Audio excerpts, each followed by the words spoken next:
So hello everyone, welcome back to my channel. आज के इस वीडियो में हम रिसोर्सेज के बारे में डिस्कस करने वाले हैं। स्टेट और बीपीएससी टीआरई 4.0 जो भी एस्पायरेंट्स हैं, जो भी उम्मीदवार हैं, उनके रिसोर्सेज के बारे में डिस्कस करने वाले हैं। हम पिछले 4 से 5 महीने में इस स्पेसिफिक एग्जामिनेशन के लिए ऑब्जर्व कर रहे हैं कि यूट्यूब पर मिस इन्फॉर्मेशन दिया जा रहा है related to BPSC computer science teacher examination और स्टेट। ज़्यादातर यूट्यूब चैनल पर पढ़ाने का तरीका ये है कि एमसीक्यूज क्वेश्चन कराया जा रहा है और कंसेप्ट और टॉपिक को डिस्कस बिना किए। तो मेरा यह मानना है कि जैसे बीपीएससी ने टीआरई 1.0 में एग्ज़ाम लिया था, 2.0 में लिया था, 3.0 में लिया था, तो कैंडिडेट का मानना है कि 1.0 लो लेवल का क्वेश्चन पूछा गया था, लो टू मॉडरेट था, और 2.0 में भी मॉडरेट लेवल देखा गया था। जैसा कि पिछला 3.0 है, उसमें बताया जा रहा है कि बहुत ही क्वेश्चन टफ आए थे। लेकिन मैंने भी क्वेश्चंस देखे जिसमें मेरे को लगा कि क्वेश्चन टफ नहीं है, जो क्वेश्चन है डीपली पूछे गए हैं।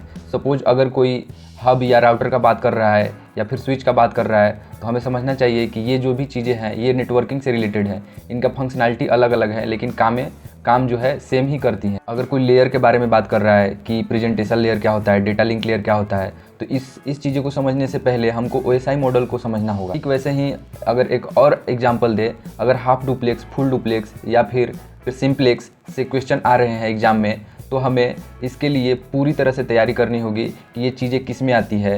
ये चीज़ें समझने के लिए हमें ट्रांसमिशन मोड पढ़ना होता है, तब जा करके इनके ये सारे टाइप्स हैं जो हमको ध्यान में रखने होंगे। तो मेरा मानना यह है कि हम अगर कंसेप्ट को क्लियर करके चलते हैं तो क्वेश्चन कितना भी डीप जाए या फिर जो आपको टफ लग रहा है वो ईजी लग सकता है, ईजी होगा, और एग्ज़ाम में भी क्वेश्चन टाइम नहीं लगेगा करने में। मैं उन्हीं छात्रों की तरह एक उम्मीदवार हूँ जो बीपीएससी कंप्यूटर साइंस के लिए प्रिपरेशन कर रहे हैं, अभी टीआरई 4.0 का तैयारी कर रहे हैं। तो मैं एक फाइनल निष्कर्ष लेकर के आया हूँ यहाँ पर कि हमको किस वे में, किस पॉजिटिव वे में प्रिपरेशन को कंटिन्यूअस रखना है, फोकस रहना है और कंसिस्टेंट रहना है।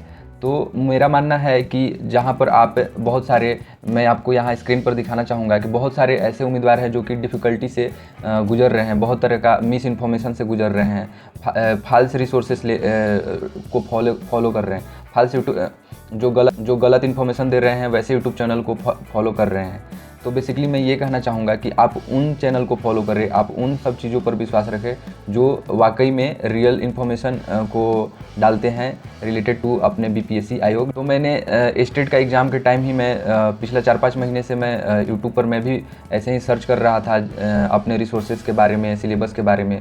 तो मुझे भी बहुत सारा डिफ़िकल्टी फेस करने को आया, लेकिन मैं अभी फाइनल निष्कर्ष निकाल चुका हूँ कि मुझे कौन से रिसोर्सेज हम लोग को फॉलो करने चाहिए, कौन से सही होंगे हमारे फ्यूचर के लिए। तो दोस्तों, जैसा कि पहले हम लोग को तो फोकस करना चाहिए कि हमारा जो भी एग्ज़ाम है उसका सिलेबस क्या है, उसमें कौन कौन से सब्जेक्ट से क्वेश्चन पूछे जा रहे हैं। तो जैसा कि आप जानते हैं कि हम लोग कंप्यूटर साइंस सब्जेक्ट के लिए उम्मीदवार हैं। टोटल 80 क्वेश्चन स्पेसिफिक सब्जेक्ट से ही होंगे, जिसमें हमारा ऑपरेटिंग सिस्टम है, नेटवर्किंग है, डीबीएमएस है, डेटा स्ट्रक्चर है, आईओटी है, सॉफ्टवेयर इंजीनियरिंग है, ऐसे करके और 1-2 हैं। तो हमें ज़्यादातर वेटेज जो है किस सब्जेक्ट से आ रहे हैं वो देखना होगा। मैंने जैसा ऑब्जर्व किया है कि डेटा स्ट्रक्चर से क्वेश्चंस स्टेट हो या फिर फाइनल टीआरई एग्ज़ाम हो, वो दोनों में अधिकतर रहते हैं। उन दोनों एग्ज़ामों में डेटा स्ट्रक्चर का वेटेज ज़्यादा रहता है। और ज़्यादातर डिफ़िकल्टीज लोगों की ये भी रहती है कि मैं C++ लैंग्वेज का प्रिपरेशन कर रहा हूँ, कहीं जावा से क्वेश्चन ना पूछ दे, कहीं पाइथन से क्वेश्चन ना पूछ दे, कहीं सी से क्वेश्चन ना पूछ दे। तो इसको लेकर के आप ज़्यादा लोड ना लें, क्योंकि जो भी प्रोग्रामिंग लैंग्वेजेज होती हैं उनका सिर्फ सिंटेक्स अलग रहता है। सपोज अगर सी में आपको कुछ मैसेज डिस्प्ले कराने हैं तो उसके लिए प्रिंटफ फंक्शन होता है, ठीक C++ में सी आउट होता है। अगर और जावा में जाते हैं तो system.out.println होता है। लेकिन अगर हम लोगों को कोई प्रोग्राम सॉल्व करना हो, सपोज क्वेश्चन में तो सूडो कोड आता है जिसमें हम लोग को लॉजिक अपना लगाना रहता है और उसका रिजल्ट बताना होता है कि आउटपुट क्या होगा। तो उसमें बस सिंटेक्स अलग रहता है। आप कोई भी लैंग्वेज को कंसीडर करके पढ़ सकते हैं। अगर आपको C++ पे बेसिक ये कमांड बैठाना है आपको, तो आप mysurgery.com यूट्यूब चैनल को फॉलो कर सकते हैं। जावा के लिए आप दुर्गा सॉफ्टटेक को फॉलो कर सकते हैं। लाइक दैट आप कोई भी स्पेसिफिक एक सब्जेक्ट को ले लीजिए। अगर आप देखेंगे तो पिछला एग्जाम में तो C++ से ही क्वेश्चन पूछा गया है, जावा से 1-2 क्वेश्चन थे। तो वैसा कुछ भी नहीं है। अगर आपने पोस्ट ग्रेजुएशन कर रखा है तो ये सब चीज़ें आपके लिए ईजी रहनी चाहिए, या फिर नहीं है तो आप इन सारे चैनलों को फॉलो कर सकते हैं।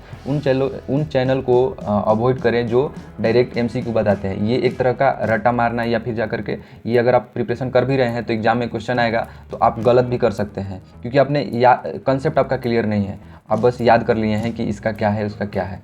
और फिर जा कर के मैं यहाँ पर आपको कुछ दिखाना चाहूँगा।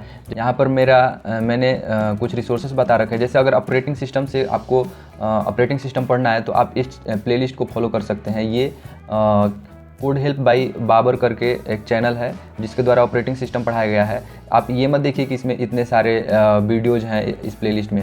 आप जैसे 32 वीडियोज़ है, आप बस स्टार्ट कीजिए। ज़्यादा हाई लेवल का क्वेश्चन नहीं आता है, इनके स्टार्टिंग के वीडियो कीजिए जितना समझ में आता है। अभी अप्रॉक्सीमेटली 3 से 4 मंथ हमारे पास समय है, हम लोग ट्राई करें 5 से 6 घंटा पर डे पढ़ना तो ज़्यादा आसान होगा। एट द एंड हम लोग को ज़्यादा पढ़ना नहीं पड़ेगा। तो ऑपरेटिंग सिस्टम के लिए आप ये प्लेलिस्ट फॉलो कर सकते हैं। ठीक वैसे ही DSA के लिए आप ये अब्दुल बारी या फिर जेनी मैम, ये दोनों में से कोई एक फॉलो कर सकते हैं। आप ये मत देखिए कि 112 वीडियोज है इस प्लेलिस्ट में और इतना है। आप बस कॉन्सेप्ट को क्लियर कीजिए, क्वेश्चन जो होगा आप बस समझ जाएंगे, हो जाएगा। अगर आप समझेंगे ही नहीं तो क्वेश्चन भी गलत करके आएंगे, आपको लगेगा कि मैं तो कर ही दिया हूँ, लेकिन वो डीप क्वेश्चन पूछ देगा, थोड़ा सा उलझ जाते हैं। वैसे ही आप यहाँ पर कंप्यूटर नेटवर्क के लिए ये बेस्ट प्लेलिस्ट है। हम लोग अपने पोस्ट ग्रेजुएट में भी ये सारे चैनल को फॉलो कर चुके हैं, इसलिए मैं बता रहा हूँ। बाकी सारे क्या है कि ठीक मेरे जैसा ही उम्मीदवार ही है जो यूट्यूब पर वीडियो प्रोवाइड करते हैं, बिना किसी अच्छे से रिसोर्सेज को टेस्ट किए या फिर बिना उसको एक्सप्लोर किए ऐसे ही बता देते हैं, बस व्यूज़ के लिए कुछ भी बोल देते हैं। तो वैसा मत कीजिए। ये कंप्यूटर नेटवर्क के लिए आप गेट स्मैशर्स को फॉलो कर सकते हैं। गेट स्मैशर्स को कंप्यूटर नेटवर्क और फिर जा करके सॉफ्टवेयर इंजीनियरिंग के लिए भी आप फॉलो कर सकते हैं। ये दोनों सब्जेक्ट के लिए ये बहुत अच्छा ही प्लेलिस्ट है। और फिर इंटरनेट ऑफ थिंग्स के लिए ये तो 5 मिनट इंजीनियरिंग वाला तो बहुत अच्छा है, ये आप कर सकते हैं। इसके बाद अगर आपको जनरल नॉलेज या जनरल स्टडीज़ के लिए पढ़ना है तो ये एडुटेरिया 5000 MCQ बुक सॉल्यूशन, ये आप कर लीजिए। मैं एक चीज़ अवॉइड करने बोलूँगा जनरल स्टडीज़ के लिए, अगर आप प्रिपरेशन करने जा रहे हैं तो आप करेंट अफेयर्स अवॉइड कीजिएगा। क्यों? क्योंकि उसमें अगर आप क्वेश्चन देखेंगे तो लगभग 3 या 4 ऐसे आ सकते हैं, या 2 भी हो सकते हैं, इससे ज़्यादा नहीं। तो उसमें आपको पिछले 1 साल का करेंट अफेयर्स पढ़ना, फिर हो सकता है कि वो पिछले 10 साल पहले का दे दे। BPSC का कोई कुछ जानता नहीं, वो उसका क्वेश्चन वही जानता है। अपने को क्या है कि कंसेप्ट क्लियर करके रखना है बस। तो आप ये IoT के लिए ये फॉलो कर सकते हैं। और मैंने अभी अपने इस चैनल पर लाइव स्ट्रीमिंग भी प्रोवाइड कराना निर्णय लिया हूँ कि जब तक अपना BPSC TRE 4.0 का एग्ज़ाम ख़त्म नहीं हो जाता तब तक मैं इस पर लाइव स्ट्रीमिंग करूँगा। रात में ये समय हो सकता है 12 बजे रात से 6 बजे सुबह, इसके बीच में हो सकता है। अप्रॉक्सीमेटली 4 घंटा का लाइव स्ट्रीमिंग मैं रखना चाहता हूँ शुरू में। जैसे जैसे थोड़ा फोकस होगा, डिसिप्लिन होगा, कंसिस्टेंसी होगी, मैं इसको 5 से 6 घंटा भी शिफ्ट करने वाला हूँ। तो आप मेरे चैनल को भी फॉलो कर सकते हैं अगर आप भी मेरे तरह एस्पायरेंट्स हैं तो। और फिर मैं बस यही कहना चाहूँगा, आप अगर मेरे बातों से सहमत हैं कि मैं क्या कहना चाहता हूँ, अगर आपको समझ में आ रहा है कि मैं क्या कर रहा हूँ, बहुत सारा यहाँ पर मैं आपको दिखा दूँगा। ये कमेंट्स आप देख रहे हैं कि बहुत सारे लोग बोल रहे हैं कि मैंने कोर्स लिया लेकिन समझ नहीं पाए, मतलब क्वेश्चन नहीं आया। तो बात तो वैसा नहीं है कि कोर्स लेने से हो जाएगा, क्योंकि क्वेश्चन तो सिलेबस से ही आ रहे हैं। अगर डीप जा रहे हैं तो फिर आपको लग रहा है कि डिफ़िकल्ट है, लेकिन बात वैसा नहीं है। बात है कि आपका कंसेप्ट क्लियर नहीं हो रहा है, और जो कोर्सेज बताए जा रहे हैं उसमें डायरेक्ट एक तरह से बोल सकते हैं कि क्रैश कोर्स जैसा है। तो आप ये चीज़ें को ध्यान रखें। मैं आपको ये भी बताना चाहता हूँ, अगर आपको पोर्टफोलियो या फिर कोई भी कॉलेज प्रोजेक्ट बनाना हो, मेरा ये जो डिस्क्रिप्शन है इसमें मैं बिजनेस ईमेल दे दूँगा। आप वहाँ पर जा कर के मेल कर सकते हैं मेरे को। मैं आपके लिए स्टैटिक वेबसाइट या फिर डायनेमिक वेबसाइट वेब डेवलपमेंट में बना सकता हूँ। तो अगर आपको कॉलेजेज में जो फाइनल सेमेस्टर में, फाइनल ईयर में प्रोजेक्ट्स मिलते हैं बनाने के लिए, अगर आपको उसमें हेल्प चाहिए या फिर फुल प्रोजेक्ट बनाने हैं वेब डेवलपमेंट वाले टेक्नोलॉजीज़ को यूज करके, तो आप मुझसे संपर्क कर सकते हैं ये ईमेल पर। सो आई होप आपको ये वीडियो समझ में आया होगा कि मैं क्या कहना चाहता हूँ।